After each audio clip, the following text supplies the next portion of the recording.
I have a cousin, Kat, who got married to Henry early this year. We weren't close as kids, she was pretty spoiled and would always brag about how much designer stuff she has. Be really mean to people under the guise of just trying to help, etc. Don't go out of our way to interact with one another, but I do see her at family events and whatnot, and we make small talk. I'm engaged to Chris, who is a software engineer. He's co-head of his department at work with 2 other people, not too long ago. Chris was telling me about how they had some new employees and one of them sounded really familiar. He told me the name and I realized it was Kat's husband. Also, he and Henry hadn't met face to face yet. Kat and Henry had a huge wedding. It was really nice, but all she did for months is brag about how amazing her wedding was.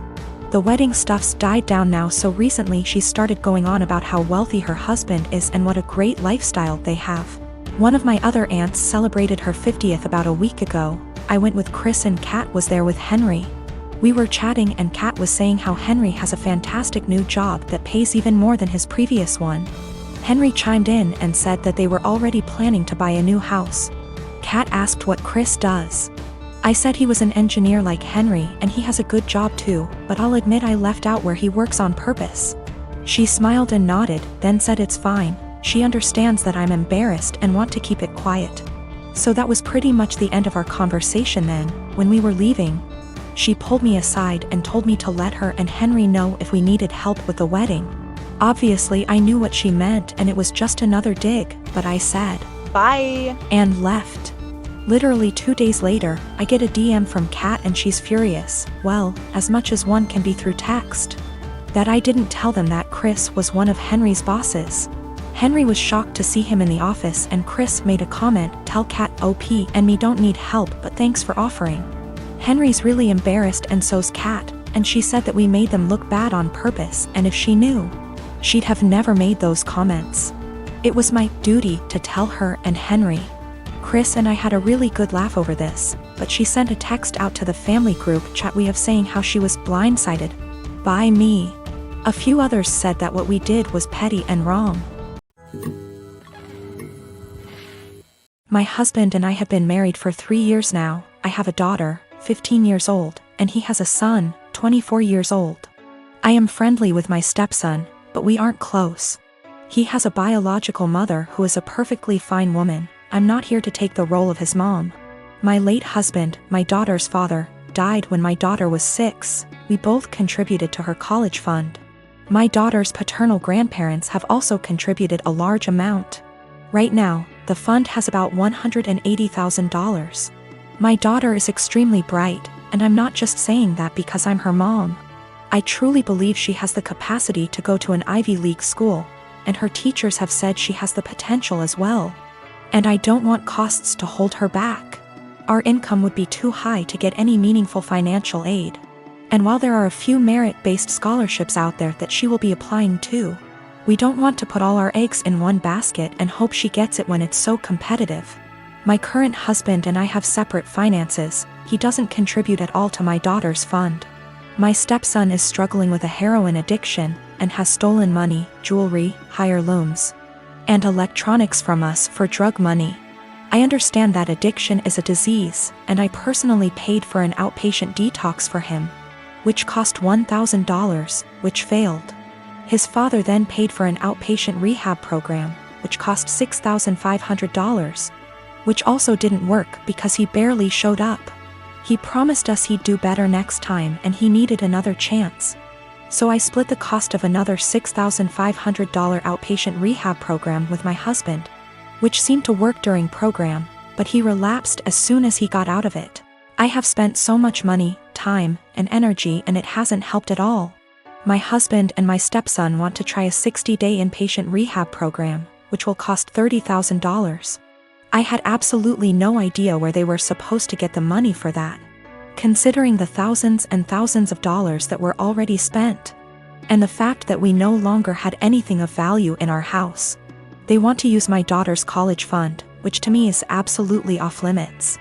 I feel like it's completely unfair to my daughter to punish her for my stepson's addiction, unfair to my late husband and his parents, but frankly, I don't think spending $30,000 will work. My husband thinks I'm an asshole because I'm prioritizing my daughter's education over his son's life. And he believes medical needs come first. He then asked my daughter if she'd be willing to use $30,000 from her fund to pay for her stepbrother's rehab. And she got very quiet and did not answer. He then got very upset with her and said she was being selfish. My daughter later told me that she didn't want to give her stepbrother the money, but she felt so guilty. And I am furious at my husband for emotionally guilt-tripping my daughter like that. I'm 25 and am having a micro-wedding. My dad's 43 and this woman's at least in her 50s. My dad and this woman have been together like 3 to 4 years at this point. I've never met her as they live on the opposite side of the country. I've had about 3 to 4 conversations with her over the phone and grow more annoyed every time. The first one was when I cut my mom off after a bad blow-up. Going on and on about I'm young and I'll come around and she's my mom still, etc, etc, etc. The second was last summer. I was 8 months pregnant and my car was impounded BC of the insurance company. It was resolved. I called to let my dad know, not her, and she kept going in circles repeating that we need to get it cause it accrues fees. I had a minor snap then. I don't appreciate being talked to like I'm stupid and 15. I was telling him that BC of the insurance company our truck got towed and was in impound, and they were in the process of getting it out. She chimes in, he had me on speaker, and repeatedly said in a tizzy, get that car out. You need it, it's accrues fees, the longer it's there the more it is. Literally repeated the same sentences for 10 minutes refusing to listen, when I told her it was being handled until I snapped and told her to stop it because it was being handled and I knew perfectly well what impound is and does and to stop talking to me like I'm 16 years old. Again, I was 8 months pregnant and was giving an update, not asking advice. I sent my dad an invite specifically addressed to only him and his RSVP was pre-filled for only him. I've seen him all of 2 times in the last 10 years and the only time he made an effort of contact was when I was pregnant. Well, now I'm getting married, in a week at this point. He never sent his RSVP card, so I texted him asking about him and his parents and he said they're all coming. So I reiterated all 3? And he said 4 including this woman. I said his invite was addressed to him and pre-filled for 1. I haven't had a text since. Not only is it my wedding, but my FH and I are announcing our 2nd pregnancy as well and I don't want someone who lacks boundaries there. Or someone, not from my IL family, that I haven't met / don't know. Yes, I did try talking to him this spring in person about her behavior. I told him I don't appreciate it when she talks to me like some stupid teenager who doesn't know what anything means. I don't call for advice, I call to give updates. I didn't need or appreciate the consistent repeating of information I had made clear I already knew. He told me she's just motherly and I told him that's great for her. But I'm not her child, I'm not her friend, and I don't need another mother. I have 3 and didn't need another one. I'll be sending a message tomorrow asking if he's coming or not and if he won't go without her that's fine.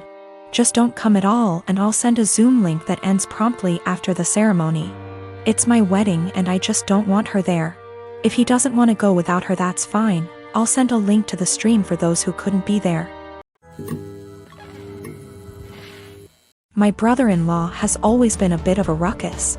Just a very jolly guy, used to be a hard-partied when I first knew him but not so much now. I mean, he still likes to drink and he smokes weed, but nothing compared to how he used to be. He stays in the basement apartment, which is a full apartment, separate from ours, with a kitchen and bathroom etc. In our house ever since he lost his apartment. He has never really been able to keep a good job, no college education, and also ADHD. And we live in NYC so affording rent is impossibly hard lately. This was supposed to be a temporary thing for him, out of desperation because he lost his apartment. I should say that he has gone through multiple phases of depression from just living hard much of his life. I remember seeing him when he was in his 20s and he was just a damn mess. Living in shit apartments and working shit jobs, and I remember he was super depressed, like, you know, that kind of depressed. For a bit around a decade ago because of how awful his life was. And it was awful. I won't sugarcoat it. He was getting mugged in his area constantly. His apartment was horribly small and he worked horribly long hours. His ex-wife was awful to him and cheated on him. But in the past 2 months that he has been here, he's been an absolute joy. To both me and my wife and also our kids. We all love him so much. He clearly loves the basement, it's even bigger than his old apartment, and just in general it's in a much better location. He has said, multiple times, how much he loves it at our place. He also is just a great guy to have around. He is a blast with our kids and he always cooks food for us and is just a general great, funny, charismatic guy. He got a new job, working 60 hours a week at a shit job. And now he wants to move out to his friend's place all the way in Coney Island where he would be spending half of his paycheck on rent. At first, we were like, okay, well, this was our agreement, he was eventually gonna leave. But then we kinda had a family meeting and realized, hey, we want him here. I don't even care if he pays nothing in rent, he's great to have around. Just to be clear though, we did tell him he would have to pay something a month, a number we haven't decided yet. When we told him this, he kind of thought it was a joke, but then he agreed. He was very happy about it, and we were too, and we were kind of thinking like, he's a member of our house now, you know? But then he changed his mind suddenly, and was saying how he doesn't want to be a freeloader and that he thinks we are just allowing him to stay because we feel bad for him. He really will not listen to us at all when we say that we actually want him to stay. Even our kids, teens, have tried getting him to stay and he just won't accept it.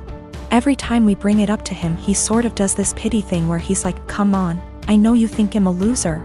I'm not gonna mooch off of you guys or something along those lines. It's been around 2 weeks, and he just kind of feels bad about it.